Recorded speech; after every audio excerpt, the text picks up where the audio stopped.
Hi ಸ್ನೇಹಿತರೆ, ಕೃಷಿ ಬದುಕೆ ನಮಸ್ಕಾರಗಳು. ಸ್ನೇಹಿತರೆ, ಆಡು ಸಾಕಾಣಿಕೆಯಲ್ಲಿ ಯಾವ ಜಾತಿಯ ಆಡುಗಳನ್ನು ಸಾಕಿದ್ರೆ ಅತಿ ಹೆಚ್ಚು ಲಾಭ ಪಡಿಬೋದು, ಮತ್ತು ಸ್ನೇಹಿತರೆ ಈಗ ಆಡು ಸಾಕಾಣಿಕೆಯಿಂದ ಎಷ್ಟೆಲ್ಲ ಲಾಭ ಪಡಿಬೋದು, ಮತ್ತು ಯಾವ ಯಾವ ಪ್ರದೇಶಗಳಲ್ಲಿ ಆಡುಗಳನ್ನ ಯಾವ ಯಾವ ರೀತಿಯಲ್ಲಿ ಆಡು ಸಾಕಾಣಿಕೆ ಮಾಡಬೇಕು, ಮತ್ತು ಸ್ನೇಹಿತರೆ ಮುಖ್ಯ ಸಲಹೆಗಳೇನು, ಆರಂಭಿಸುವ ವಿಧಾನಗಳೇನು, ಮತ್ತು ಸ್ನೇಹಿತರೆ ಯಾವ ಯಾವ ರೀತಿಯ ಲಸಿಕೆಗಳನ್ನು ಹಾಕಬೇಕು ಈ ಆಡುಗಳಿಗೆ, ಈಗೆಲ್ಲ ಅತಿ ಹೆಚ್ಚು ಲಾಭ ಪಡೆಯುತ್ತಿರುವಂತಹ ಹೈನುಗಾರಿಕೆಯಲ್ಲಿ ಈ ಆಡು ಸಾಕಾಣಿಕೆ ಒಂದು. ಸ್ನೇಹಿತರೆ, ಏನಕ್ಕೆ ಅತಿ ಹೆಚ್ಚು ಈ ಆಡುಗಳ ಸಾಕಾಣಿಕೆಯಿಂದ ಅತಿ ಹೆಚ್ಚು ಲಾಭ ಬರ್ತಿದೆ ಅಂದರೆ ಸ್ನೇಹಿತರೆ, ಈಗ ಸ್ನೇಹಿತರೆ ಆಡುಗಳಿಂದ ಅತಿ ಹೆಚ್ಚು ಮರಿಗಳ ಸಂತಾನೋತ್ಪತ್ತಿ ಅಂದರೆ ಸ್ನೇಹಿತರೆ 1 ವರ್ಷಕ್ಕೆ 2 ತಳಿ ಅಂದರೆ 6 ತಿಂಗಳಿಗೆ 1 ತಳಿ ಈ ಮೇಕೆ ಕೊಡುತ್ತೆ ಸ್ನೇಹಿತರೆ. ಹಾಗಾಗಿ ಇದನ್ನು ಆಡು ಅಂತಾರೆ, ಬೇರೆ ಬೇರೆ ಪ್ರದೇಶಗಳಲ್ಲಿ ಮೇಕೆಯನ್ನು ಸಹ ಅಂತಾರೆ ಸ್ನೇಹಿತರೆ.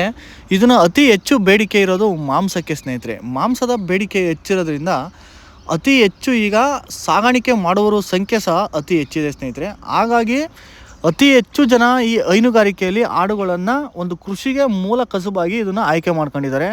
ತುಂಬ ಜನ ಯುವಕರು, ಮಹಿಳೆಯರು ಹಾಗೂ ಈಗಿನ ಪುರುಷರು ಸಹ ತುಂಬ ಜನ ಇದನ್ನೇ ಜೀವನೋಪಾಯಕ್ಕೂ ಸಹ ಅವಲಂಬನೆಯಾಗಿದ್ದಾರೆ ಸ್ನೇಹಿತರೆ.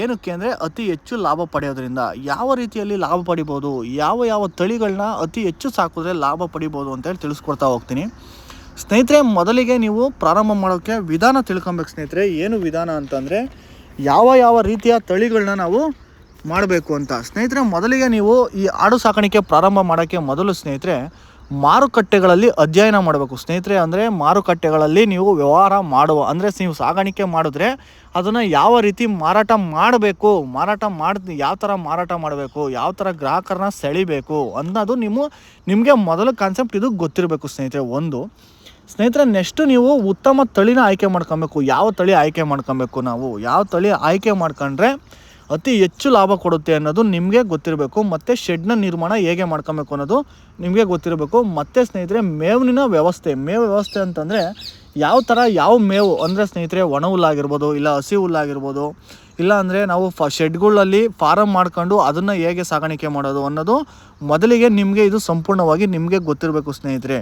ಒಂದು ಸ್ನೇಹಿತರೆ, ಆರೋಗ್ಯಕರ ಆಡುಗಳ ಖರೀದಿ ನೀವು ಮಾಡಬೇಕು. ಸಂತೆಗಳಲ್ಲಿ ಈಗ ಅಧ್ಯಯನ ಅಂತ, ಮಾರುಕಟ್ಟೆ ಅಧ್ಯಯನ ಅಂತ ನಾನು ಹೇಳಿದ್ನಲ್ಲ, ಇದು ಕಾನ್ಸೆಪ್ಟ್ ಏನು ಅಂದರೆ ಸ್ನೇಹಿತರೆ ಆರೋಗ್ಯಕರವಾಗಿ ಆಡುಗಳನ್ನು ಖರೀದಿ ಮಾಡೋದು ನಿಮಗೆ ಗೊತ್ತಿರಬೇಕು ಸ್ನೇಹಿತರೆ. ಒಂದು ಮತ್ತು ಸ್ವಲ್ಪ ಲಸಿಕೆ ಬಗ್ಗೆ ತಿಳ್ಕೊಂಡಿರ್ಬೇಕು ಸ್ನೇಹಿತರೆ. ಈಗ PPF ಇರ್ಬೋದು, FDF ಇರ್ಬೋದು, ಈ ಥರ ಹಲವಾರು ರೀತಿಯ ವ್ಯಾಕ್ಸಿನ್ ಬರ್ತವೆ. ಆಮೇಲೆ ಇದಕ್ಕೆ ಮೆಡಿಷನ್ಗಳು ಇರ್ತವೆ ಬೇಗ ಗ್ರೌತ್ ಆಗೋದಕ್ಕೆ. ಆಮೇಲೆ ಇದು ಯಾವುದೇ ಥರದ ಈಗ ಅತಿ ಹೆಚ್ಚು ಏನಾಗುತ್ತೆ ಅಂದರೆ ಈ ಜಂತುಗಳು ಸಮಸ್ಯೆಗೆ ಮೇಕೆಗಳು ಆಡುಗಳು ಒಳಗಾಗ್ಬಿಡ್ತವೆ ಸ್ನೇಹಿತರೆ. ಈ ಆಡುಗಳು ಆ ಥರ ಜಂತುಗಳಿಗೆ ಅದು ಸಮಸ್ಯೆ ಆದಾಗ ನೀವು ಯಾವ ಥರ ಅದಕ್ಕೆ ಜಂತುಗಳಿಂದ ಹೇಗೆ ರಕ್ಷಣೆ ಮಾಡಬೇಕು ಅನ್ನೋದು ನಿಮಗೆ ಮೊದಲಿಗೆ ಗೊತ್ತಿರಬೇಕು ಸ್ನೇಹಿತರೆ. ಅದು ಗೊತ್ತಿದ್ದಾಗ ನಿಮಗೆ ತುಂಬ ಅನುಕೂಲ ಆಗುತ್ತೆ. ಏನಕ್ಕೆ ಅಂದರೆ ನೀವು ಆಡು ಸಾಕಾಣಿಕೆ ಮಾಡ್ತೀರಂದರೆ PPR ಗೊತ್ತಿರಬೇಕು, ಮತ್ತು FDR ಗೊತ್ತಿರಬೇಕು, ಮತ್ತು ಈ ಜಂತುಗಳನ್ನ ನಿವಾರಣೆ ಮಾಡೋದು ಸಹ ನಿಮಗೆ ಗೊತ್ತಿರಬೇಕು ಸ್ನೇಹಿತರೆ. ಈಗ ಸ್ನೇಹಿತರೆ ಮೊದಲಿಗೆ ಏನಾಗಬೇಕು ಅಂದರೆ ನೀವು ಯಾವ ಜಾತಿಯ ತಳಿಗಳನ್ನ ತಂದು ಸಾಕಿದ್ರೆ ಅತಿ ಹೆಚ್ಚು ಲಾಭ ಕೊಡುತ್ತೆ ಅಂತೇಳಿ ತುಂಬ ಜನಕ್ಕೆ ಈಗ ಡೌಟ್ ಇರ್ತೈತೆ. ಈಗಿನ ಯುವಕರಾಗಿರ್ಬೋದು, ಯುವತಿಯರಾಗಿರ್ಬೋದು, ಇಲ್ಲ ಮಹಿಳೆಯರಾಗ್ಬೋದು, ಇವ್ರು ಏನು ಮಾಡ್ತಾರೆ ಈ ಹೈನುಗಾರಿಕೆಗೆ ಬರ್ತಿದಾರಲ್ಲ ಸ್ನೇಹಿತರೆ. ಹಾಗಾಗಿ ಯಾವ ಜಾತಿಯ ತಂದು ಮಾಡಿದ್ರೆ ಅತಿ ಹೆಚ್ಚು ಲಾಭ ಬರುತ್ತೆ ಅಂತೇಳಿ ಭಸ್ಮಾಬಾದಿ ಅಂತೇಳಿ ಒಂದಿದೆ ಬಂದಿದೆ ಸ್ನೇಹಿತರೆ. ಆ ತಳಿನೂ ಅತಿ ಹೆಚ್ಚು ನಿಮಗೆ ಇಳುವರಿ ಕೊಡ್ತೈತೆ. ಬೋಯರ್ ಅಂತಿದೆ, ಸಿರೋಯಿ ಅಂತ ಇದೆ, ಜಮ್ನಾಪುರಿ ಅಂತ ಇದೆ, ಬೀಟಲ್ ಅಂತ ಇದೆ, ಬ್ಲಾಕ್ ಬೆಂಗಾಲ್ ಅಂತ ಇದೆ. ಇದೆಲ್ಲ ಏನು ನಾನು ಹೇಳಿದ್ನಲ್ಲ, ಇವೆಲ್ಲ ಒಂದು ತಳಿಗಳು ಸ್ನೇಹಿತರೆ. ಇದರಲ್ಲಿ ನಿಮಗೆ ಅತಿ ಹೆಚ್ಚು ದೈತ್ಯವಾಗಿ ಬೆಳಿಬೇಕು, ದೈತ್ಯವಾಗಿ ಬೇಗ ಬರಬೇಕು ಅಂದರೆ ಜಮ್ನಾಪುರಿ ಸ್ನೇಹಿತರೆ. ಜಮ್ನಾಪುರಿ ಅದು ದೈತ್ಯವಾಗಿ ಬೆಳೆಯುತ್ತೆ, ಉದ್ದನೆ ಕಿವಿ, ಮತ್ತು ಏನು ಅಂತಂದರೆ ಸ್ನೇಹಿತರೆ ಯಾವುದೇ ಥರ ಕಾಯಿಲೆಗಳಿಗೆ ಬೇಗ ಗುರಿಯಾಗಲ್ಲ ಸ್ನೇಹಿತರೆ. ಅದು ಏನಕ್ಕೆ ಅಂದರೆ ಮಾರುಕಟ್ಟೆಗಳಲ್ಲಿ ಅತಿ ಹೆಚ್ಚು ಬೆಲೆಗೆ ಹೋಗುತ್ತೆ ಸ್ನೇಹಿತರೆ. ಏನಕ್ಕೆ ಅಂದರೆ ಬಕ್ರೀದ್ ಟೈಮ್ ಆಗಿರ್ಬೋದು, ಇಲ್ಲಾಂದರೆ ಬೇರೆ ಹಬ್ಬಗಳಲ್ಲಿ ವಿಶೇಷವಾಗಿ ಮಾರಾಟವಾಗುವಂಥ ತಳಿ ಅಂದರೆ ಜಮ್ನಾಪುರಿ ಸ್ನೇಹಿತರೆ. ಆಮೇಲೆ ಸ್ನೇಹಿತರೆ ಬ್ಲ್ಯಾಕ್ ಬೆಂಗಾಲ್ ಅಂದರೆ ಅದು ಸಹ ಈಗ ಹಳ್ಳಿಗಳಲ್ಲಿ ಬೆಳೆಸ್ತಾರೆ, ಬೀಟಲ್ ಬೆಳೆಸ್ತಾರೆ. ಇದೆಲ್ಲ ಹಳ್ಳಿ ಕಡೆ ಬರುವಂತಹ ನಾಟಿಗುಣ ಈ ಜಮ್ನಾಪುರಿಗೂ ತುಂಬ ಡಿಫ್ರೆನ್ಸ್ ಇದೆ ಸ್ನೇಹಿತರೆ. ಹಾಗಾಗಿ ಈಗ ನೀವು ಯಾವ ಥರ ಆಯ್ಕೆ ಮಾಡ್ಕೊಬೇಕು ಅಂದರೆ ನಾಟಿ ಮೇಕೆಗಳು ಈಗ ನಮ್ಮ ಜಿಲ್ಲೆಯಲ್ಲಿ ಏನು ಅಂದರೆ ತುಂಬ ಸುತ್ತಮುತ್ತ ಇಲ್ಲಿ ಅಂದರೆ ನಮ್ಮಲ್ಲಿ ಜಮ್ನಾಪುರಿ ಸಿಗೋಲ್ಲ ಸ್ನೇಹಿತರೆ. ಈಗ ಬೇರೆ ಕಡೆ ಎಲ್ಲ ಜಮ್ನಾಪುರಿ ಇದೆ, ನಮ್ಮ ಕಡೆ ಏನಿದೆ ಈಗೆಲ್ಲ ನಾರ್ಮಲ್ ಆಗಿ ಈಗ ಮಾಮೂಲಿ ಹಳ್ಳಿ ಮೇಕೆಗಳು, ನಾಟಿ ಮೇಕೆಗಳು ಏನು ಸಿಗುತ್ತೆ ಅದು ಸಿಗುತ್ತೆ ಸ್ನೇಹಿತರೆ. ಆಮೇಲೆ ನಮ್ಮ ಕಡೆ ಬನ್ನೂರು ಮೇಕೆಗಳು ಸಿಗುತ್ತೆ. ಈ ಥರ ಬೇರೆ ಬೇರೆ ಕಡೆ ಬೇರೆ ಬೇರೆ ತಳಿ ಇದೆ. ಅಲ್ಲಿನ ವಾತಾವರಣಕ್ಕೆ ಯಾವುದು ಅನುಗುಣವಾಗುತ್ತೋ ಅದನ್ನು ನೀವು ಸಾಗಾಣಿಕೆ ಮಾಡಿದ್ರೆ ಅತಿ ಹೆಚ್ಚು ಲಾಭ ತಗೊಬೋದು. ಅತಿ ಹೆಚ್ಚು ಲಾಭ ಯಾವ ಥರ ತಗೊಬೋದು ಸ್ನೇಹಿತರೆ ಅಂದರೆ, ಸ್ನೇಹಿತರೆ ಮೇಕೆ ಆಗಿರ್ಬೋದು, ಆಡಾಗಿರ್ಬೋದು ಅಂತ ಹೇಳಿದ್ನಲ್ಲ, ಇದನ್ನು ಏನು ಮಾಡಬೇಕು ಅಂದರೆ ಸ್ನೇಹಿತರೆ, ಶುಭ ಸಮಾರಂಭಗಳಿಗೂ ಕೇಳ್ತಾರೆ, ಮಾಂಸ ಅಂಗಡಿಗಳು ಕೇಳ್ತಾರೆ, ಮತ್ತು ಸ್ನೇಹಿತರೆ ಸಂತಾನೋತ್ಪತ್ತಿ ಅಂದರೆ ಮರಿಗಳನ್ನ ಹೆಚ್ಚು ಮಾಡ್ಕೊಳಕ್ಕೂ ತಗೊತಾರೆ. ಆಮೇಲೆ ಹಾಲಿನಲ್ಲಿ ಹೆಚ್ಚು ಇದರಲ್ಲಿ ಅತಿ ಹೆಚ್ಚು ತೇವಾಂಶ ಅಂದರೆ ಸ್ನೇಹಿತರೆ ಇದು ಅತಿ ಹೆಚ್ಚು ಲವಣಾಂಶ ಇರೋದ್ರಿಂದ ಏನಾಗುತ್ತೆ, ಹಾಲು ಸಹ ನಮಗೆ ತುಂಬ ಅನುಕೂಲವಾಗೋಂಥ ಮೇಕೆ ಆಡುಗಳು ಅಂತ ಹೇಳ್ಬೋದು ಸ್ನೇಹಿತರೆ. ಹಾಗಾಗಿ ಸ್ನೇಹಿತರೆ ಯಾರೆಲ್ಲ ನೀವು ಆಡು ಸಾಕಾಣಿಕೆಗೆ ಬರ್ತಿರಲ್ಲ ಸ್ನೇಹಿತರೆ, ಆಡು ಸಾಕಾಣಿಕೆ ಮಾಡಿದ್ರೆ ಅತಿ ಹೆಚ್ಚು ಲಾಭ ತಗೊಬೋದು ಅಂತಂದರೆ ಸ್ನೇಹಿತರೆ, ಪರ್ ಕೆ ಜಿ 800 ರೂಪಾಯಿ ಇದೆ ಸ್ನೇಹಿತರೆ. ಪರ್ ಕೆ ಜಿ 800 ರೂಪಾಯಿ, ಇಲ್ಲ 700 ರೂಪಾಯಿ, 650 ರೂಪಾಯಿ, ಈ ಥರ ನೀವು 1 ಕೆ ಜಿ ಮಟನ್ನು ಮಾರ್ಬೋದು ಸ್ನೇಹಿತರೆ. ಹಾಗಾಗಿ ಯಾರೆಲ್ಲ ಆಡು ಸಾಕಾಣಿಕೆಗೆ ಬರ್ತಿದ್ರಲ್ಲ ಸ್ನೇಹಿತರೆ, ಅವರು ಮೊದಲಿಗೆ ನೀವು ಏನೇನೆಲ್ಲ ಮಾಡಬೇಕು ಅನ್ನೋದು ಸಹ ನಾನು ನಿಮಗೆ ತಿಳಿಸ್ಕೊಡ್ತೀನಿ ಸ್ನೇಹಿತರೆ. ಮೊದಲಿಗೆ ನೀವೇನೆಲ್ಲ ಮಾಡಬೇಕು ಅಂದರೆ ಸ್ನೇಹಿತರೆ, ಆರೋಗ್ಯಕರ ತಳಿಗಳನ್ನು ಮಾತ್ರ ಖರೀದಿಸಿ.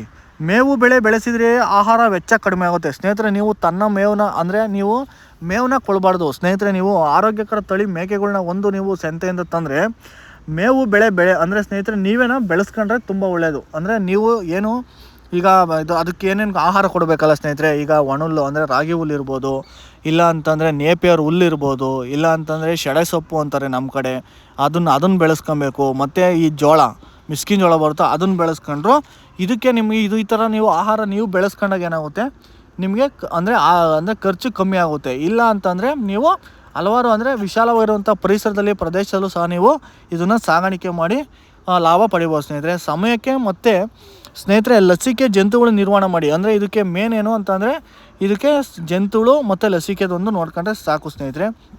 ಮತ್ತು ಸ್ನೇಹಿತರೆ ಇದಕ್ಕೇನು ಮೇನು ಸಮಸ್ಯೆ ಏನು ಬಂದ್ರೂ ನೀವು ಹಲವಾರು ಪಶು ವೈದ್ಯರೊಂದಿಗೆ ನಿರಂತರವಾಗಿ ಸಂಪರ್ಕದಲ್ಲಿದ್ದರೆ ಯಾವುದೇ ಸಮಸ್ಯೆಗಳು ಬರೋಲ್ಲ ಸ್ನೇಹಿತರೆ. ಏನಕ್ಕೆ ಅಂತಂದರೆ ಈಗ ತುಂಬ ಜನ ಏನು ಮಾಡ್ತಾರೆ, ತುಂಬ ಜನ ನಾವೇ ಏನಾದರೂ ಏನು ಕಾಯಿಲೆ ಬರುತ್ತೆ, ನಾವೇ ಏನಾದರೂ ಒಂದು ಅದು ಬಜೆ ಕೊಟ್ಟು ಅದು ಇಲ್ಲ ನೈಸರ್ಗಿಕವಾಗಿ ಇಲ್ಲವಂತ ಮನೇಲಿ ಸಿಗುವಂಥ ಔಷಧಿಗಳನ್ನ ಕೊಟ್ಟು ನಿವಾರಣೆ ಮಾಡ್ಬೋದು ಅಂತೇಳಿ ತುಂಬ ಜನ ಏನು ಮಾಡ್ತಾರೆ, ಆ ಥರ ಮಾಡ್ತಾರೆ ಸ್ನೇಹಿತರೆ. ಈಗ ಮೇಕೆಗೆ ಏನಾದರೂ ಒಂದು ಕೆಟ್ಟ ಹುಳ ಆಗಿರ್ಬೋದು, ಏನಾದರೂ ಒಂದು ಹುಳ ತಿಂದಿರ್ಬೋದು, ಈ ಥರ ಆದಾಗ ಏನಾಗುತ್ತೆ ಹೊಟ್ಟೆ ಉರಿ ಬಂದು ಬೇಗ ಸಾವನ್ನಪ್ಪಕ್ಕೆ ತುಂಬ ಚಾನ್ಸಸ್ ಇರುತ್ತೆ. ಯಾರೂ ಸಹ ಈಗ ನಾವೇ ಗೊತ್ತಿರೋದೇ ನಾವೇ ಈ ಥರ ಮಾಡ್ಬೋದು, ಅದೇ ನಮ್ಮ ಅನುಭವನೇ ಸಾಕು ಅಂತೇಳಿ ತುಂಬ ಜನ ಏನು ಮಾಡ್ತಾರೆ, ಎಷ್ಟೋ ಮರಿಗಳನ್ನ ಸಾಯಾಕಿ ಸಹ ಎಷ್ಟೋ ಜನ ಮಾಡ್ಕೊಂಡಿದ್ದಾರೆ ಸ್ನೇಹಿತರೆ. ಆ ಥರ ದಯವಿಟ್ಟು ಯಾರೂ ಮಾಡಬೇಡಿ. ನಿರಂತರವಾಗಿ ಪಶು ವೈದ್ಯರನ್ನು ಸ್ವಲ್ಪ ನಿರಂತರವಾಗಿ ಭೇಟಿ ಮಾಡ್ತೀರಿ ಮತ್ತು ಅವರಲ್ಲಿ ಸಂಪರ್ಕದಲ್ಲಿದ್ದರೆ ತುಂಬ ಒಳ್ಳೆಯದು. ಏನಕ್ಕೆ ಅಂದರೆ ಈ ಥರ ಆಗ್ತಿದೆ, ಈ ಥರ ವ್ಯಾಕ್ಸಿನ್ ಏನು ಮಾಡಬೇಕು, ಮತ್ತು ಅದಕ್ಕೆ ಯಾವ ಥರ ಆಹಾರ ಕೊಡಬೇಕು, ಮತ್ತು ಅದನ್ನು ಕ್ವಾರಂಟೈನ್ ಮಾಡಬೇಕು. ಕ್ವಾರಂಟೈನ್ ಮಾಡಿ ಎಷ್ಟು ದಿನ ಅದು ಗುಣಮುಖರಾದಮೇಲೆ ಮತ್ತೆ ಶೆಡ್ಡಿಗೆ ಬಿಟ್ಕೊಬೇಕು. ಈ ಥರದ್ದು ಸ್ವಲ್ಪ ನಿಮಗೆ ಹಳ್ಳಿ ಯುವಕರುಗಳಿಗೆ ತುಂಬ ಜನಕ್ಕೆ ಇದೆಲ್ಲ ಗೊತ್ತಿರಲ್ಲ. ದಯವಿಟ್ಟು ಒಂದು ಸ್ವಲ್ಪ ಇದನ್ನು ಅಂದರೆ ಲಸಿಕೆ ಬಗ್ಗೆ ಸ್ವಲ್ಪ ಗಮನ ಹರಿಸ್ಕೊಂಡ್ರೆ ತುಂಬ ಒಳ್ಳೆಯದು ಸ್ನೇಹಿತರೆ. ಮತ್ತು ಸ್ನೇಹಿತರೆ ನೀವು ಅತಿ ಹೆಚ್ಚು ಬಂಡವಾಳ ಹಾಕಿ ಏನು ಪ್ರಾರಂಭ ಮಾಡ್ದಂಗೆ ಏನಿಲ್ಲ ಸ್ನೇಹಿತರೆ. ಏನಕ್ಕೆ ಅಂದರೆ ಒಂದು ಮನೆ ಜಾಗದಲ್ಲಿ ನಿಮಗೆ ಒಂದು 10 ಅಡಿ ಜಾಗ ಇದ್ರೂ ಸಾಕು, ಅದರಲ್ಲಿ 5-10 ಆಡುಗಳನ್ನ ಕಟ್ಟಿಬಿಡ್ಬೋದು ಸ್ನೇಹಿತರೆ. ಹಾಗಾಗಿ ಅತಿ ಹೆಚ್ಚು ಬಂಡವಾಳನೂ ಬೇಕಿಲ್ಲ, ಅತಿ ಹೆಚ್ಚು ನಿಮಗೆ ಏನು ಶೆಡ್ ನಿರ್ಮಾಣ ಮಾಡ್ಕೊಬೋದಿಲ್ಲೋ, ಅತಿ ಹೆಚ್ಚು ಮೇಕೆಗಳಿಗೆ ಬಂಡವಾಳ ಹಾಕೋದು ಏನೂ ಇರಲ್ಲ ಸ್ನೇಹಿತರೆ. ಅಲ್ಪ ಸ್ವಲ್ಪ ಬಂಡವಾಳದಲ್ಲಿ ಪ್ರಾರಂಭ ಮಾಡೋಕ್ಕೂ ತುಂಬ ಮಾಡಿಸಿದಂಥ ಹೈನುಗಾರಿಕೆ ಅಂದರೆ ಈ ಆಡು ಸಾಗಾಣಿಕೆ ಅಂತಲೂ ಹೇಳ್ಬೋದು ಸ್ನೇಹಿತರೆ. ಏನಿಲ್ಲ ಅಂದರೂ ನೀವು ಈಗ ಒಂದು 2-3 ತಿಂಗಳು ಮರಿಗಳನ್ನ ತಂದು ನೀವೇನಿಲ್ಲ ರೆಗ್ಯುಲರ್ ಅದನ್ನು 3 ತಿಂಗಳು ಸಾಗಾಣಿಕೆ ಮಾಡಿ ಮಾರಾಟ ಮಾಡಿದ್ರೆ ನಿಮಗೆ ಅಂದರೆ ನಾವು ಈಗ 5,500 ಇಲ್ಲೇನು ಮರಿಗಳನ್ನ ನಾವು ಈಗ ಏನು ಸಂಪೂರ್ಣವಾಗಿ ನಿಮಗೆ ತಿಳಿಸಿದಲ್ಲ ಸ್ನೇಹಿತರೆ, ಇದೆಲ್ಲ 5,500 6-7 ಸಾವಿರ ರೂಪಾಯಿ ಈ ಥರ ಮರಿಗಳು ಸ್ನೇಹಿತರೆ. ನೀವು ಅದನ್ನು ಸಾಗಾಣಿಕೆ ಅಂದರೆ ಸ್ನೇಹಿತರೆ ಒಂದು 3 ತಿಂಗಳು ನೀವು ಸಾಗಾಣಿಕೆ ಮಾಡಿದ್ರೆ ಏನಿಲ್ಲ ಅಂದರೂ 10-12 ಸಾವಿರ ಇಲ್ಲ 15 ಸಾವಿರ 20 ಸಾವಿರವರೆಗೂ ನೀವು ಆರಾಮಾಗಿ ತಗೊಬೋದು ಸ್ನೇಹಿತರೆ. ಏನಕ್ಕೆ ತಗೊಬೋದು ಅಂತಂದರೆ ಸ್ನೇಹಿತರೆ, ಇದು ಬೇಗ ಗ್ರೌತ್ ಆಗುತ್ತೆ. ಬೇಗ ಗ್ರೌತ್ ಆಗಬೇಕು ಅಂದರೆ ನೀವು ಯಾವ ಥರ ಆಹಾರ ಕೊಡಬೇಕು ಅಂತಂದರೆ ಸ್ವಲ್ಪ ಮಿಸ್ಕಿನ್ ಜೋಳ, ಹಿಂಡಿ, ಕೋಳಿ ಫೀಲ್ಡು ಈ ಥರದ್ದು ಆಹಾರ ಅಂದರೆ ಸ್ನೇಹಿತರೆ ಅತಿ ಹೆಚ್ಚು ನೀವು ಆಹಾರ ಕೊಡ್ತಾ ಏನಾಗುತ್ತೆ ಬೇಗ ಗ್ರೌತ್ ಆಗುತ್ತೆ ಸ್ನೇಹಿತರೆ. ಧನ್ಯವಾದ.